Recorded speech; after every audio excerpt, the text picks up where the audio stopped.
Thank you. Welcome, ladies and gentlemen, to a new session of Room for Discussion. And it's also the last one. Thank you for being here. We will be discussing the UK's referendum on whether the EU or the UK will remain or leave the European Union. This referendum was promised by David Cameron in 2015 after he won the general elections. And recently, David Cameron has struck a new deal with the EU in which they promised him that they would never have to join the euro, nor would they be discriminated against for not joining this euro. Rightly after this new deal was struck, all the MPs had to take sides, either leave or remain, which has split his own Conservative Party in two, with the likes of Boris Johnson and Michael Gove wanting to leave the European Union, as they argue that for the UK to be great again, they have to take back control. However, the Prime Minister himself is clearly in favor of remaining, and he argues that the UK has the best of both worlds. Today, we will be discussing both the arguments made by leave and remain, as well as the possible consequences connected to Brexit for the UK as well as for the EU. We will do this with two experts, Mathijs Schiffers, he is a correspondent in London for the Dutch Financial Times, het Financiële Dagblad, and Paul Scheffer, who is a professor European Studies at the University of Tilburg, as well as here at the University of Amsterdam.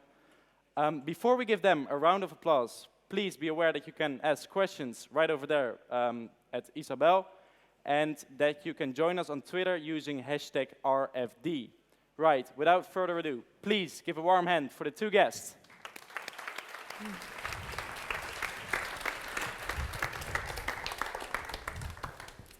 Welcome, gentlemen, on my behalf as well. Yeah, it's a comfortable couch. Well, my definition of comfortable is... You okay? Yeah, yes? somehow. Okay. Yeah. Mr. Schiffers, you are a correspondent for the Dutch Financial Times, and you just flew in from London. 9 days away from the referendum, is the atmosphere getting tense? Yes, that has been building up for actually months. A couple of years, but yeah. the last months it's really getting intense. And the strange thing, something happened 2 weeks ago, because 2 weeks ago I was in Amsterdam and I was telling everybody at the newspaper, it's actually a non-issue. Remain is going to win. They are far ahead in the polls, and you can feel in the country that actually it looked like Brexit was defeated more or less. Boris Johnson was a little bit away from the discussion, etc. And something changed during the last 2 weeks.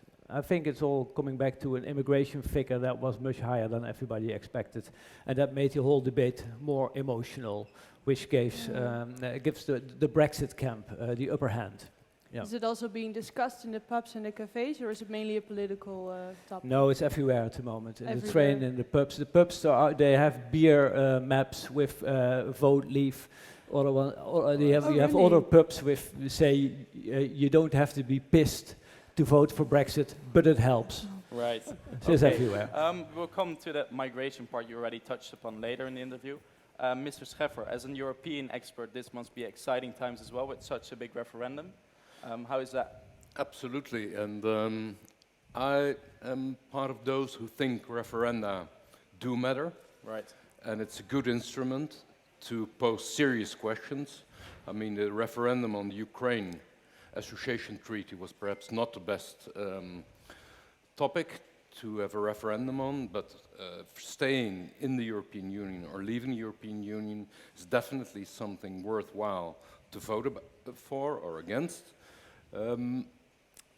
It's interesting that you use the word emotional when it comes to immigration, because I think one of the great problems of liberals, like Cameron, is that his idea of rationality is cost-benefit. In the end, it's about the economy. Right. Economy, stupid. Yeah. I would say there's another rationality when it comes to borders, when it comes to identity, when it comes to an idea about immigration. That's rationality as well. That's also about cost and benefit, but not only economically defined, but culturally defined or otherwise.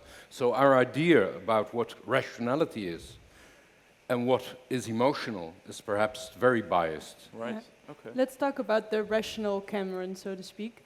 In a few months ago, David Cameron, who clearly wants to remain in the EU, is the one who called for this referendum. Isn't that a bit of a paradox, Mr. Schiffers? Why did he call for this referendum if he wants to remain in the European Union? Well, he promised this referendum in January 2013, so it goes back a while. And at that time, UKIP, the UK Independence Party, whose only existence is to get the UK out of Europe, was winning in the polls, and not just that, but also there were MPs from the Conservative Party deflecting to the UKIP party. So he had to do something to tackle this issue that is already tearing his party apart for years. And he offered this referendum at that time, and then he won the elections last year, the national elections, with a far bigger majority than he expected. He could govern the country without the Liberal Democrats, and there was no way he could backtrack on his promise. So he was of a forced to referendum. call out that this referendum was inevitable. So to The speak. referendum was inevitable. You could only twist the timing a little bit, because he's always said, I do it before the end of 2017. I always thought, why doesn't he take a little bit more time? Because there are too many crises going on in Europe at the moment, and that influences the debate in the country. There's one downside, there would have been one downside by postponing it to next year. There are German elections next year, and there are French elections next year. Right. You don't want to interfere with that. Okay, but he mainly promised this referendum in order for him to keep his own party, well, together, so to speak. To keep his own party together and to stop people deflecting to UKIP, and to settle this issue that is already going on for decades. I mean, I think it was Margaret Thatcher in 1988 who held a speech in Bruges with so Eurosceptic speech. Since then, and even before that, the Conservative Party is very divided on this topic. Right. Yeah. Now that we know, But you could argue that the country itself is divided already for a long time, and that the question is not only about party politics in the end, but about the erosion of the legitimacy of the European Union. And so the question is, how do you regain or restore that legitimacy, or by, trial and error, by improvising from crisis to crisis, or to ask us the existential question. And I think there's a wider argument to be made, and it's not only a divided party, the Conservatives, but I guess that Labour is also facing a lack of confidence when it comes to the European project. If you look at Jeremy Corbyn, he's not the most convincing leader of the Labour Party, but definitely not the most convincing proponent to argue for the Remain side. He doesn't say anything, actually. That's true, but I think the main problem for Labour is that this is a chance for them to get rid of David Cameron. Yes, but what is the most important? I mean, if you would have a party with a strategic vision, you could always say it's not about winning the next elections, but asking a very existential question: what is our place in the wider world? What is our relation as Great Britain to the European continent? How do we define Great Britain? How do we cope with attitudes in Scotland that are quite different? I mean, those are questions that go widely beyond party politics. So what Labour lacks is what the Conservatives lack, is a strategic or long-term vision. maybe it's interesting to look at that relationship between the European Union and the United Kingdom, because Mr. Scheffer, what seems to be the deal is that the UK always has this have had this opt-out position in the European Union. They are not part of the Schengen Agreement. They do not belong to the European Monetary Union. Why did the United Kingdom choose to have this opt-out position in the European Union?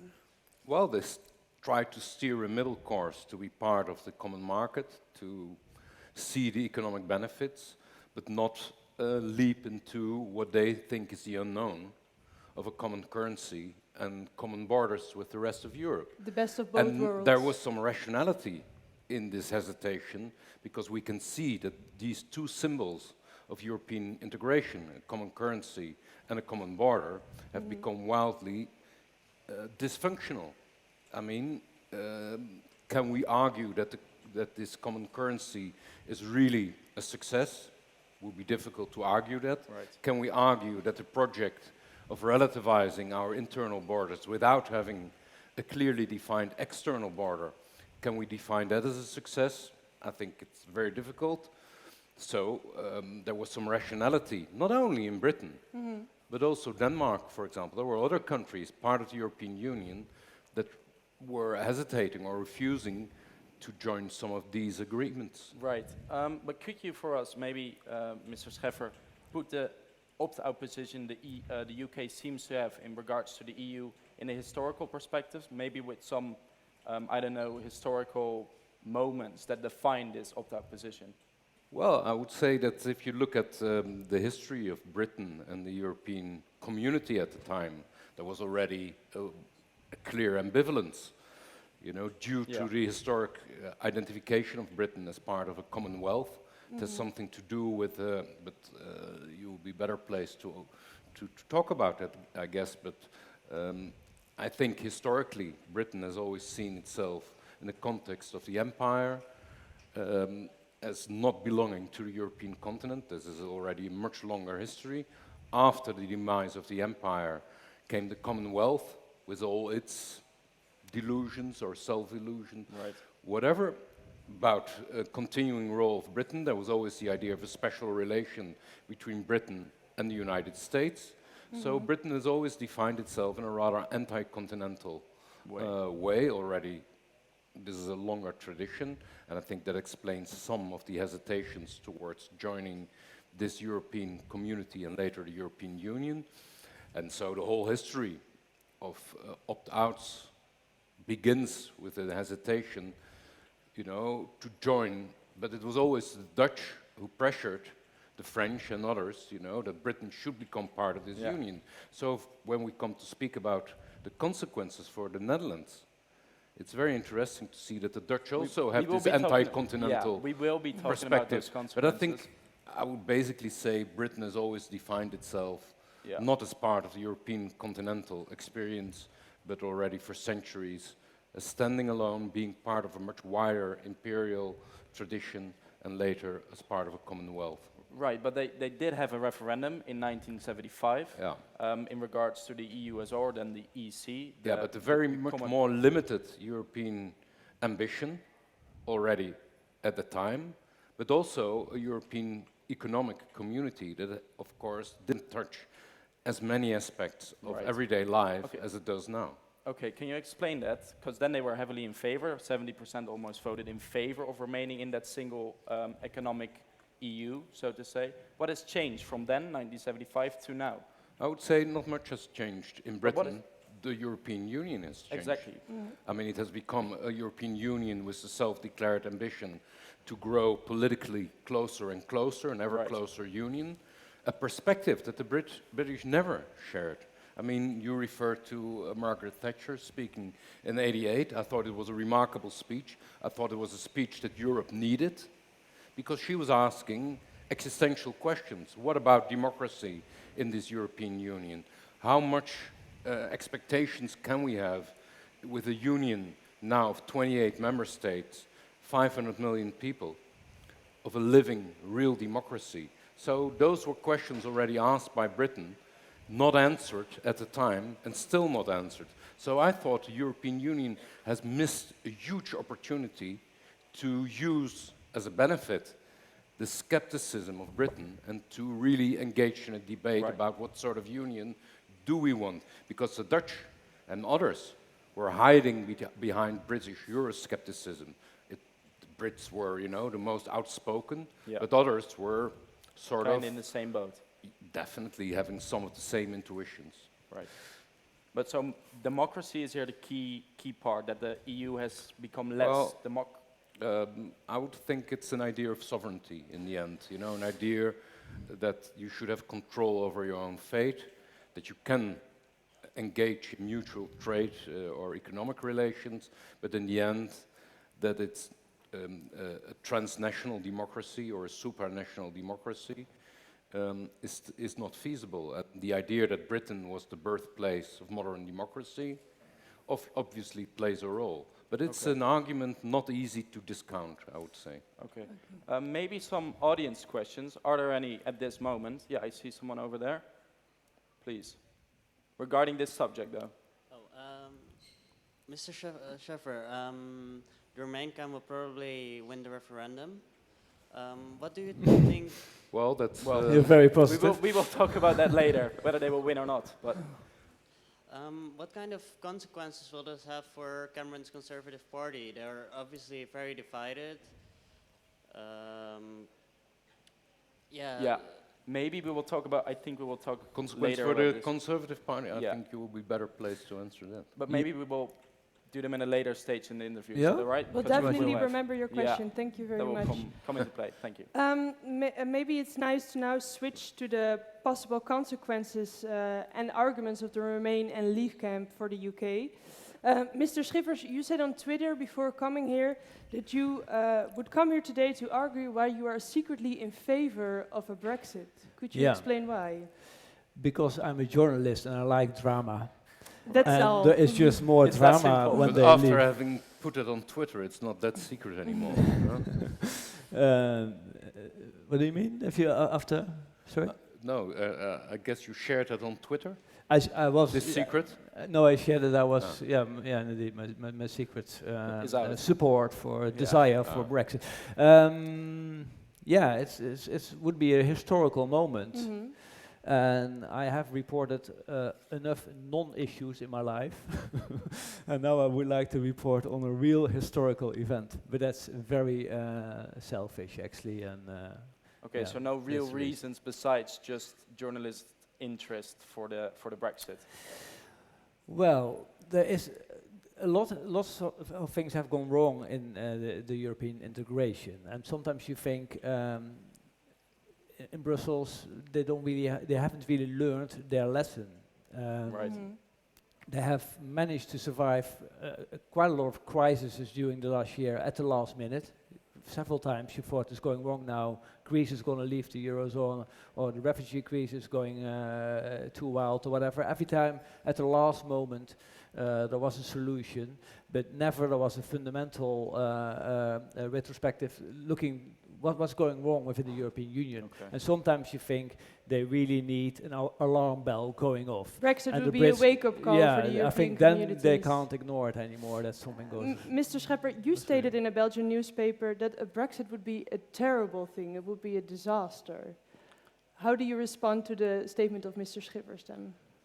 Well, I've been a correspondent myself in Paris and Warsaw, and I've seen enough historic drama, for example, in Enough Poland drama. Yeah. in the early 1980s, to be less selfish Yeah, no, it's very and selfish. to think that, no, I can follow the argument that Europe needs a wake-up call. But one could have said that perhaps 49.3% of Austrian voters would have given that wake-up call, that the refugee crisis would have been the wake-up call, that Yeah. the euro crisis would have been the wake-up call. And And still isn't. somehow you end up all the time with Juncker, Yeah. which I think is a disgrace that a politician like Juncker would lead one of the most important European institutions. What are the So problems? there is where it begins all the time, that Europe somehow, with these 28 member states, seems to be unable to swallow and digest all these crises and to take a positive idea from it, what we want. So that would be my disappointment. And I don't expect in the end that a Brexit would be a real learning lesson. It would give way to a reflex, Yeah. to a withdrawal even, and to insist we should carry on the way we have been doing and then ignore it. But I think the consequences would be huge of a Brexit. That's why I call it disastrous, because I think it will have as a consequence that the Dutch will leave the European Union Okay. within the next 5 Okay. We'll be years. coming on that later in the. I want to come to everything later, Yeah. but We will. We will. let but me just say for the that structure. that's. But you asked me why I think it's really would disaster. be a great problem, because I don't see this European Union of 28 be able to reform itself really Okay. and to come up with a positive narrative. So now we face a situation. You have one political narrative in Europe. That's populism of the left and the right, basically about dismantling this union, taking it apart. And then you have crisis management, which is the mainstream parties' crisis management. There's no positive narrative where this European Union should go, politically, culturally. So that is the basic problem we are facing. And if we look now at the British debate, I think the most fundamental observation would be this, that the fear is on the side of those who are pro-European. Yeah. They instill fear. Cameron has been Eurosceptic all his life. So the only thing he can do is instill fear in the voters and say the economic consequences might be really problematic. The hope, the Sun this morning, believe in Britain.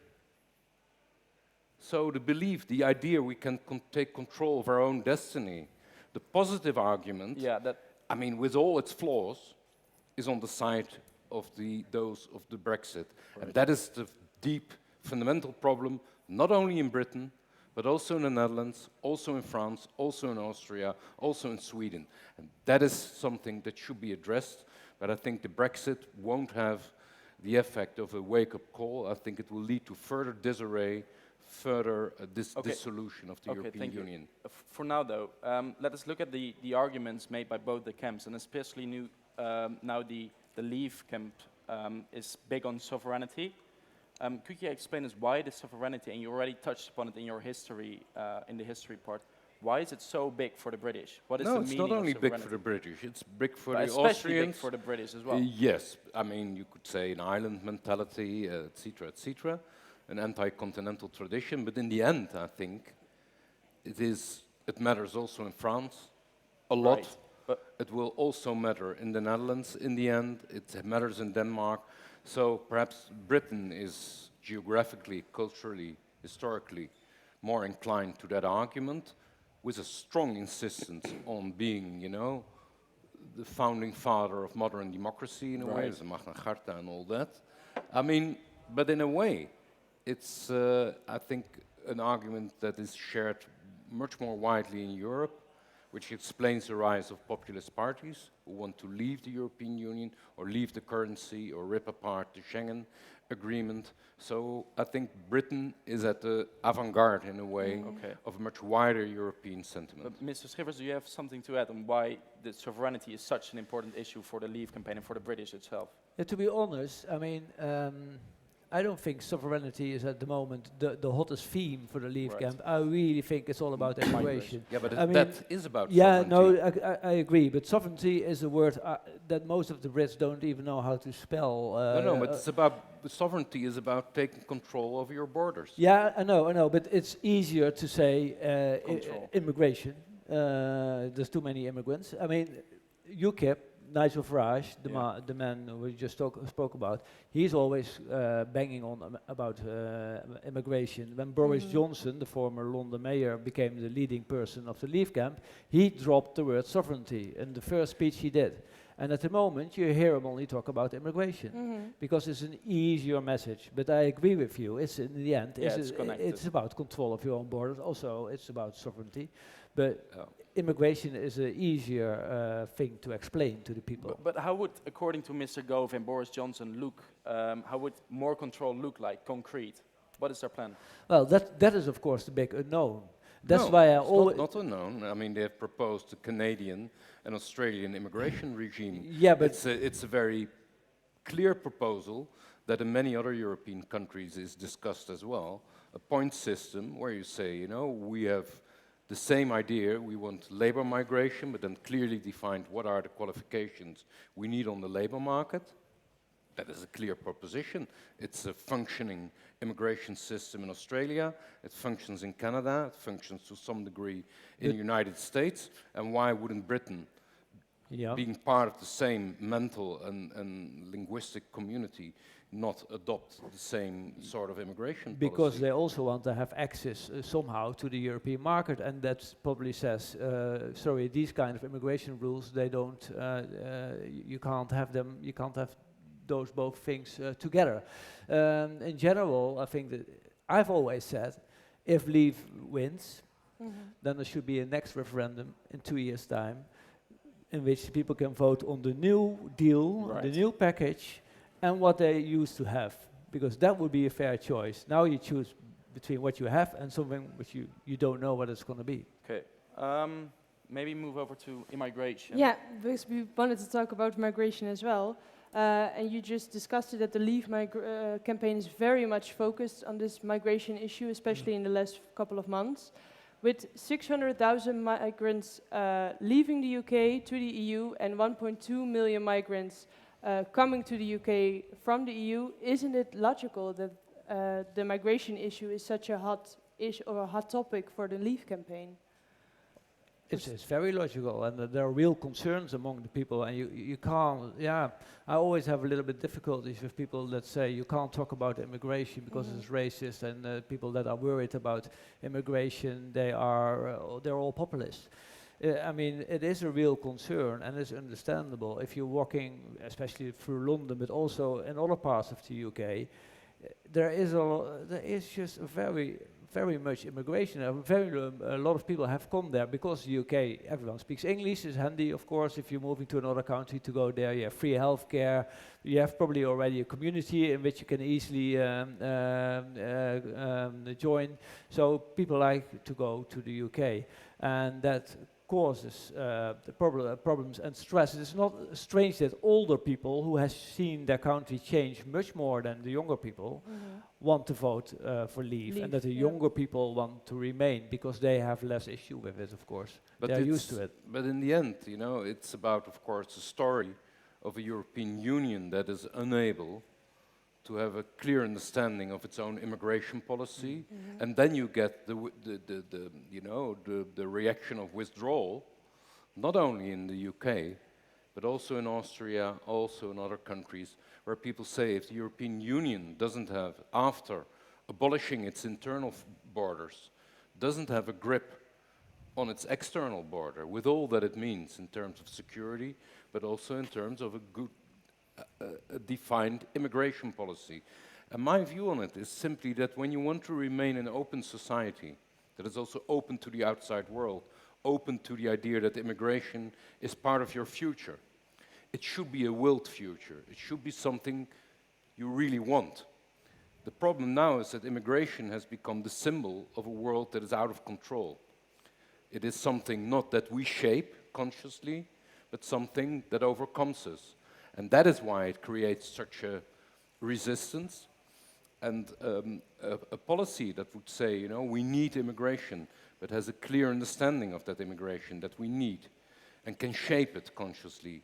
A policy that would say we have a humanitarian obligation towards those who are in need outside our borders, but we have to reconcile that humanitarian obligation with this understanding of those who are in need within our borders. So we have to balance it, but it's a consciously accepted humanitarian obligation. Now the refugees and the immigrants that are coming have become the symbol of a world out of control, and that is why we see such a populist backlash. But it's not inevitable. I think we can find majorities in our societies that would vote yes for a consciously shaped immigration policy, like Canada, like Australia, like the United States. But the Leave campaign is not addressing the refugees or the immigrants from outside the EU. They're specifically addressing the migrants from within the EU towards the UK.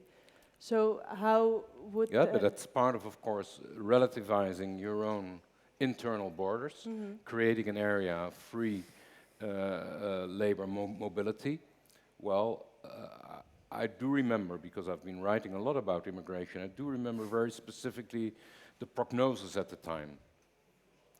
You know, in the Netherlands it was said, well, there will be 20,000 to 30,000 people from Poland and other East European countries after 2004, the opening of the borders with the East. It's tenfold. The same is true for Britain. So you see all these prognoses, all the ideas that were expressed at the time have been proven wrong by history. So there is a real need for the European Union to address internal labor mobility, but especially also to address the question of the external border. But the Brexit will not achieve that, right? They will not achieve an internal European debate about migration if they decide to leave. They want to simply stop the problem at the border then, UK. the British. Yes, but it is the expression, in my view, not of a specific British problem, but of a European problem. That is what I want to say. Yeah. That for me, the Brexit debate is not an isolated debate. Of course, it's most prominent now in the UK, but I think it shows us what is going on, the very rapid erosion of the legitimacy of the European Union, and especially the legitimacy that by Kohl and Mitterrand and others thought they could find in a common currency and in a common border in Europe. And now these two big projects have created so much unintended consequences. And that is something we have to think about far more clearly.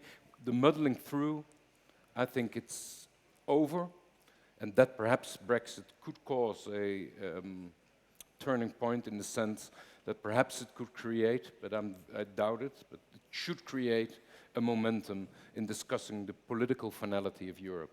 What is the sort of union we really want? Mr. Yeah, Schiffers. but the whole idea of the European Union was roughly said that Romania will be equally wealthy as the UK, so there is no reason to move from Romania to the UK. But of course, that might happen in 100 years from now, but it won't happen overnight. So I find it always very interesting. David Cameron tried to make part of his renegotiation with Brussels, saying people can only have free movement to wherever they want to go if their economy has reached some certain level. Yeah. And he has dropped that because I realized it was a no-go area for Brussels. But it was quite an interesting idea. I find it an interesting idea, a logical idea. But still, more than 50% of the immigrants to the UK come from outside the European Union. So that is something that I struggle with that. I can't believe why they can't stop them, because they are not obliged to take them on. Is the Leave campaign also tapping into the fear that the people have gathered from the growing refugee crisis and the terrorist attacks in Paris? Because I feel that the Leave campaign is also linking the migrant issue with the terrorist issue. Yeah, there was a rise in the Brexit polls after the Brussels attacks, for example, because they said, you see, all these the terrorists have been able to travel freely through Europe, and they come to the UK in the end to blow everything up here as well. So yes, there is a link between that, but I think it mainly gives the opportunity to the Brits. They see Europe really as a bunch of losers at the moment. They are the losers. They have a weak currency. Look what they do with the refugee crisis. They can't even stop a terrorist. And that was another reason to portray Europe as a bunch of losers. Okay. Now we've But the question is, of course, if you link both, and we should be careful about it, but there is, of course, a link to the extent that it is true that through the refugee crisis, of course, also people now have entered Europe that might commit acts of terror, and that is, of course, a nightmare in a way for security services. It's, of course, no argument to say we have to stop the humanitarian obligations we feel towards those in need outside of our borders, but it does raise the symbolism of a European Union that is somehow impotent to really be more than a community of values, and to be also a community of security, providing security. So for me, populism and the withdrawal is in the end a protectionism, the call for protection, and the European Union is simply not offering protection. Right, and that is what the Leave campaign is getting at now. The fear of the terrorists. That is what their strength is all in, right? In the immigration. Yeah, it was a couple of weeks ago again when Remain was leading strongly, and I visited the Remain camp, invited for foreign press to say what the campaign would be the coming weeks, and they were really like, yeah, we are winning, so we are relaxed, etc. Okay. And I said, there's only one thing that can happen, an external something like a terror attack, but wasn't necessary. I see that we have an audience question on this migration issue. Please. Hello. Yeah, I think I'm really intrigued by your comment that it's the pro-EU side that are instilling fear and not the Leave campaign, because from what I see, the Leave campaign are constantly throwing out this immigration debate to the point, I mean, in this discussion you've discussed kind of the broader movements of the EU and how that's affecting the Leave campaign. And maybe that's kind of the big ideas behind it, but in reality, the Leave campaign are almost solely basing their campaign on the immigration debate and instilling fear. So yeah, my question is, do you not think that the pro-EU side kind of using fear to say this is what will happen if we do leave the EU is just reactionary? Because it's based on the Leave campaign constantly instilling fear. Thank you. Well, in the sense that what I was arguing is that Cameron basically focused all his arguments on the unpredictable consequences, economically speaking, of leaving the European Union, saying, you know, it will hurt house prices, it will hurt your pensions, it will hurt the British economy, we will become poor, etc.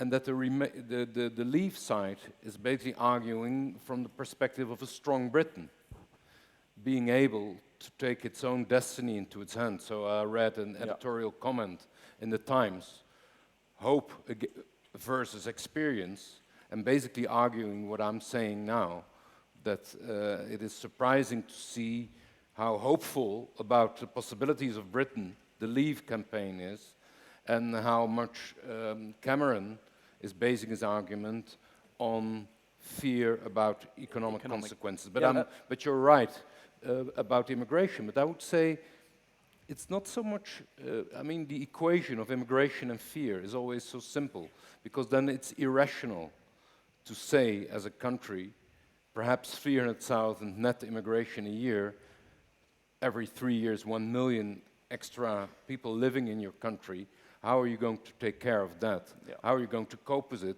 I don't think that is an irrational fear.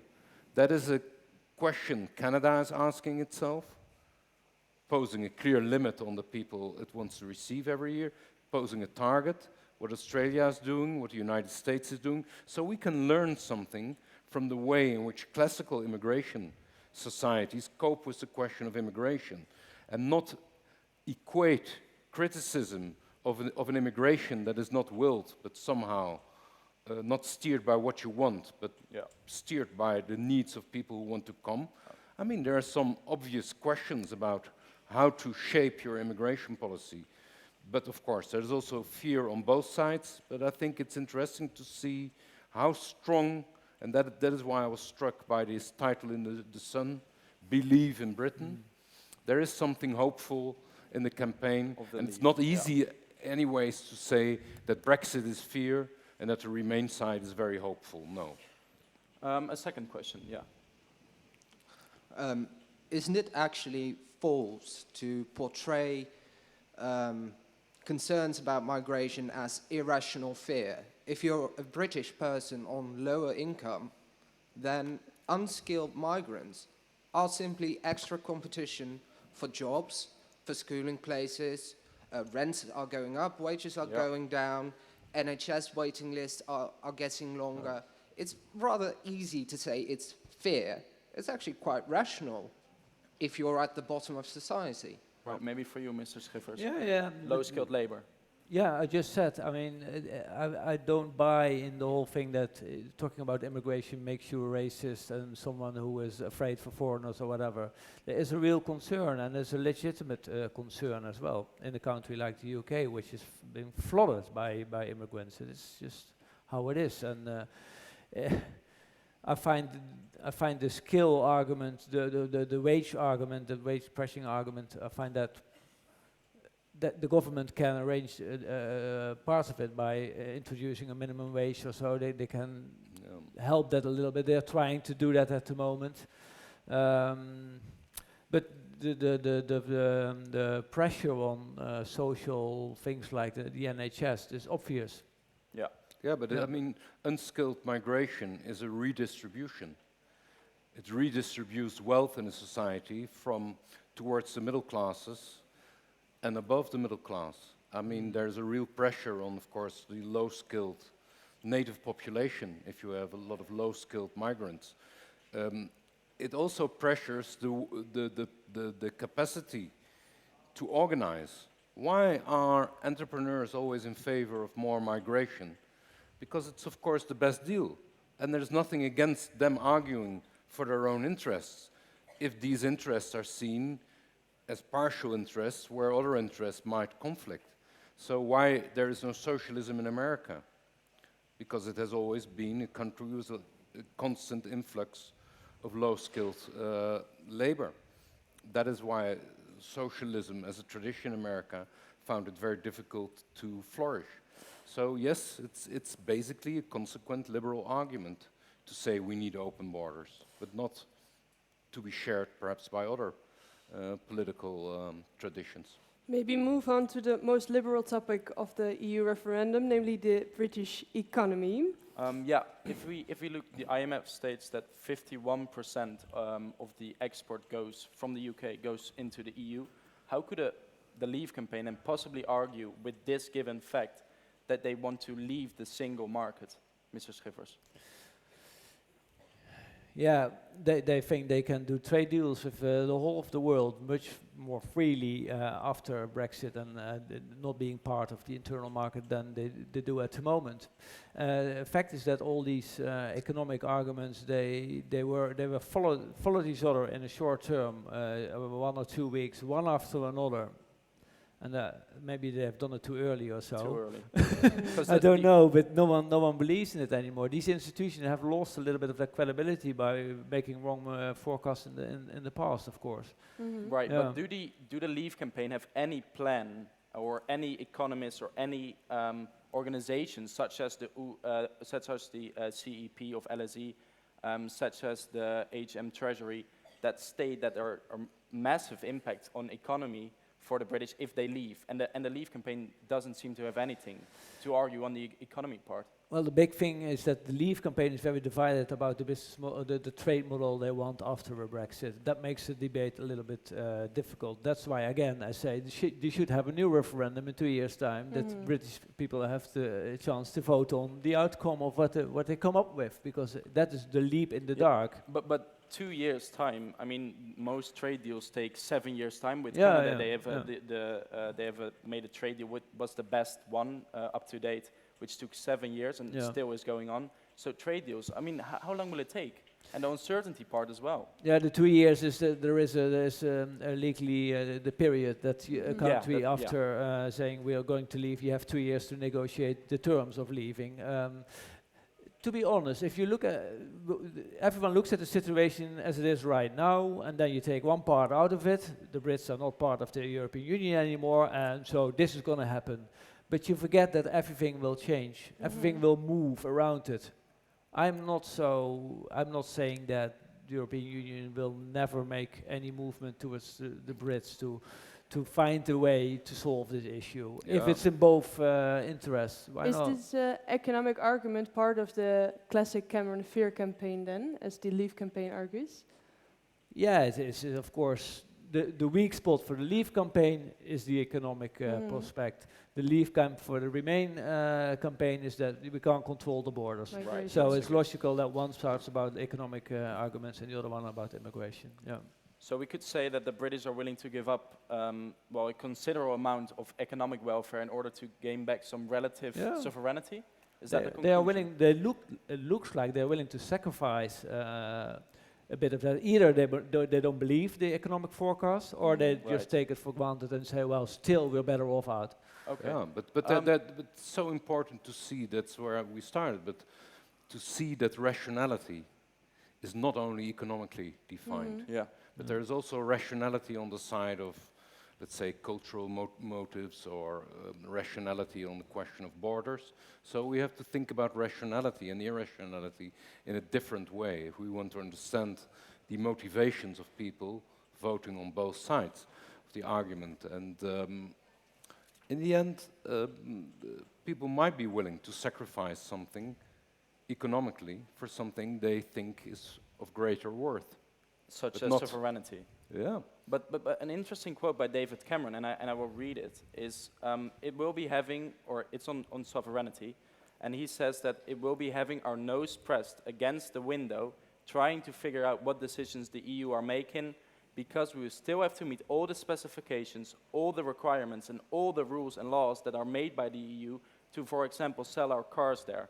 And Mr. Scheffer, isn't this right? Isn't sovereignty very relative and very, especially in the 21st century, which is a globalized world? Sovereignty, I mean, how, isn't it? Yes, but that could have been the argument for a strong European Union, saying it is not diminishing our national sovereignty in a globalized world, but basically by doing things together, we enhance our sovereignty. We have more control over our own destiny as part of this European Union, as an actor in the wider world, But not in a than we single- have when we withdraw within our borders. Right. Okay, but then you need a European Union That is strong. that is not only, economically grown together, but also have the capacity to, for example, take control of borders to the extent this is possible, of course, in a globalized world, but provide a sense of security and protection. So the European Union has been very good at creating a zone of free trade, free movement, freedoms, has been weak on the side of protection. But in the end, an enhanced area of freedom needs also a policy of a security policy, and in that sense I understand why this withdrawal you see towards national borders is occurring everywhere in Europe. And people might be willing to pay a price for that, because there is a greater good, a greater public good that they see. So we have to be open to that possibility. I still think that in the end, but I don't know, but I still think that the argument about the unpredictable economic consequences might be somewhere hidden on the back in the mind of voters in the end, and then when they are there, faced with this choice, that they will somehow opt for the more secure position. Maybe it's interesting to talk about those consequences for the European Union as well, because we discussed that a Brexit would have an economic impact on the UK, but would it also have an impact on the economy of Europe, Mr. Scheffer? Yeah, I guess so. I mean, it will create a lot of uncertainty for a certain amount of time, and uncertainty is always bad for an economy.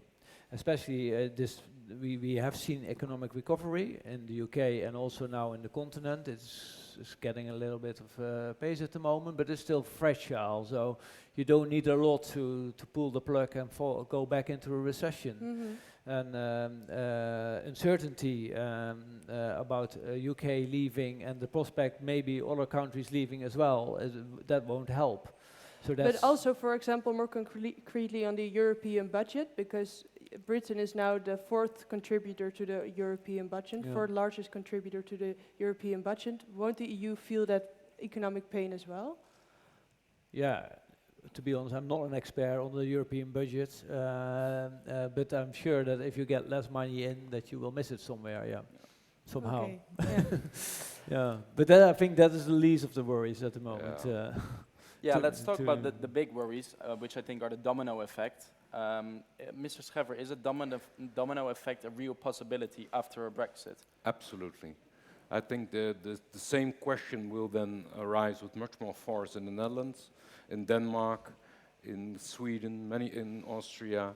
Many other countries will then be faced with the question, do we want to remain part of this European Union? We should see that the history of Britain in the European Union is very closely linked to the European policy of the Netherlands. So, le préalable anglais in the 60s. So the Dutch said, we want more integration in Europe, but on one condition, that Britain joins the European economic community. Why was that? Because we were always ambivalent.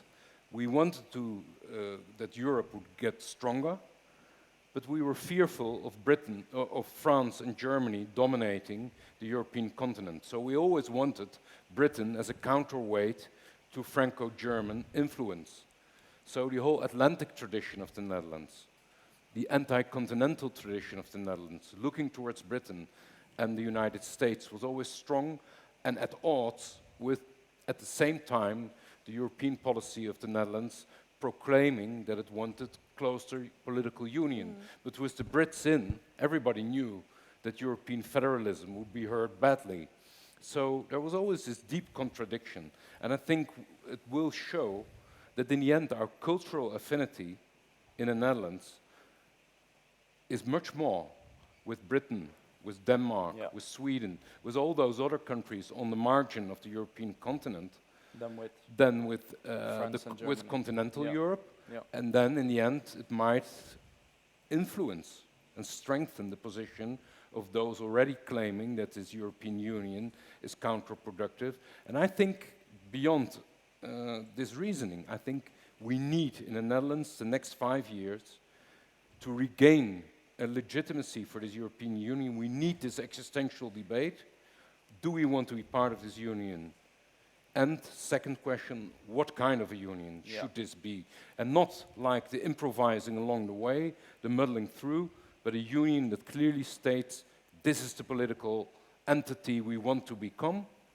Then ask the question, is this possible with the 28 members it has now? Or does it need a smaller group of countries? All those questions need to be debated. And in the end, there should be a real prospect. What sort of union do we want?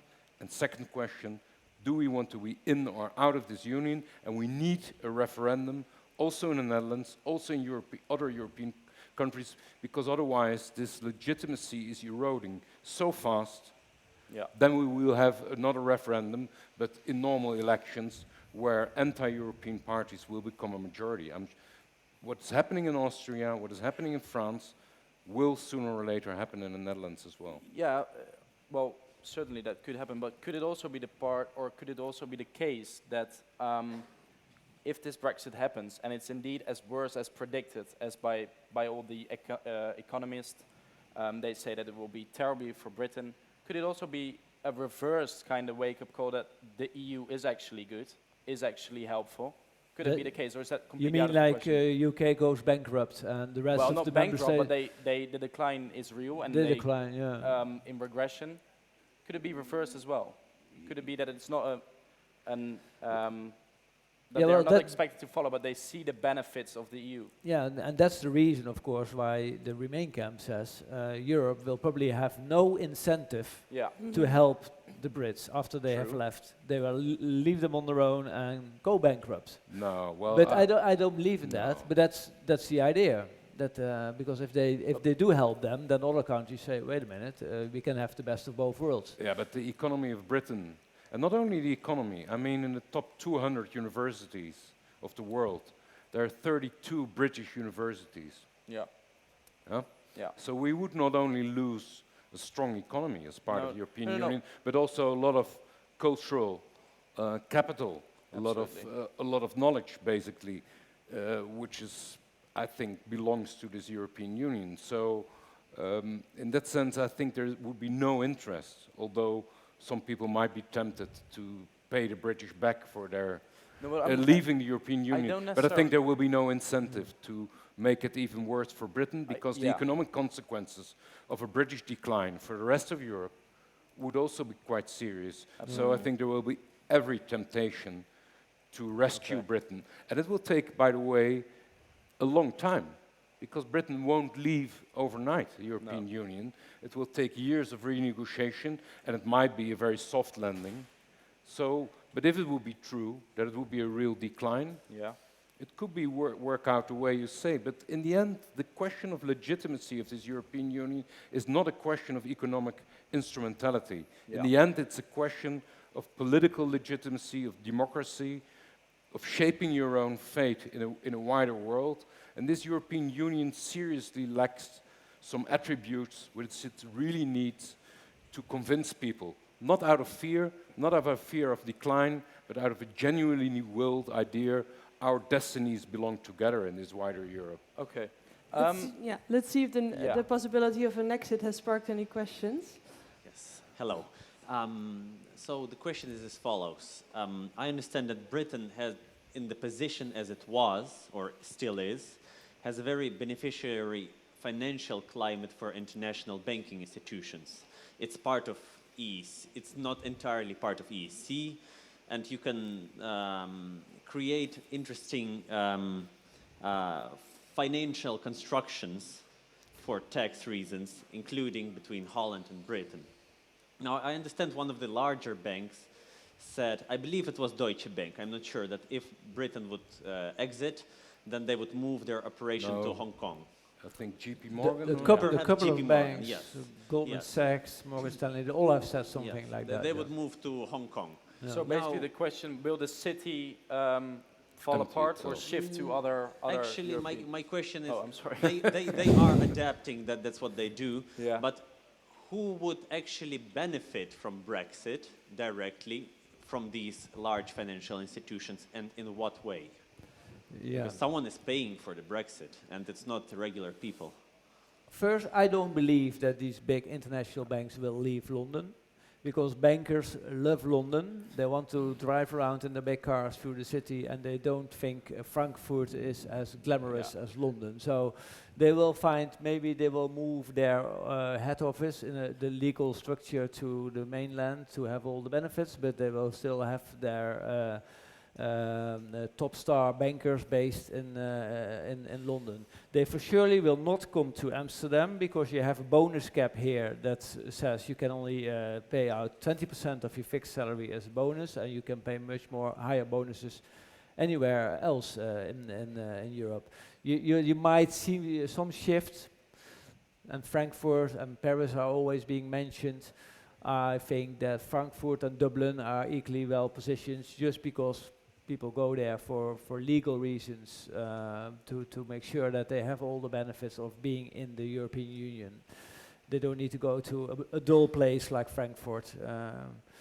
If they go to Dublin, they can even speak English. So But Rutte, he said this morning that he Is he? expected a Yeah. great exodus of the city towards Amsterdam. yeah, I don't Well, I know don't think so. what his information is, but do you Or he's expect? trying to help Cameron Yeah. by, using this argument and hoping Maybe. that it will be heard. Yeah. In, We have another question from oh, the audience, the right. last question. Many British students come to the Netherlands to study here and vice versa. And how would a Brexit affect the EU students in general, and specifically if you want to study in the UK as a EU student? Mr. Scheffer. Do you have an answer? well, No. actually, I haven't any idea about the practicalities of that. But generally speaking, a lot of students study outside of the European Union, can go to Canada or Colombia or Australia or wherever. I think all these matters, if there's a common interest, will be settled. So there is, of course, a huge interest of British universities to attract good students from abroad. The other way around, University of Amsterdam will still have the same interest in attracting interesting British students. So I think all these practicalities will find solutions. But in the end, that's not what really matters. I would have a question for you.